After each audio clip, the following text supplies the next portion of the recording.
इस इम्पोर्टेड हुकूमत को एक पैगाम देना चाहता हूं। आपको मैं 6 दिन दे रहा हूं। 6 दिन के अंदर आप इलेक्शन अनाउंस करें। जून के महीने में इलेक्शन अनाउंस करें और असेंबलीज डिसॉल्व करें।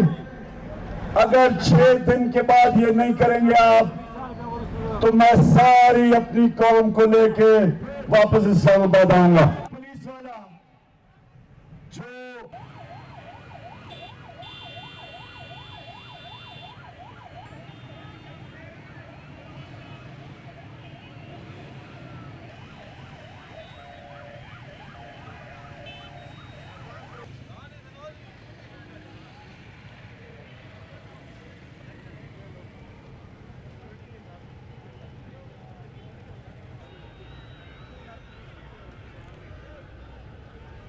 Even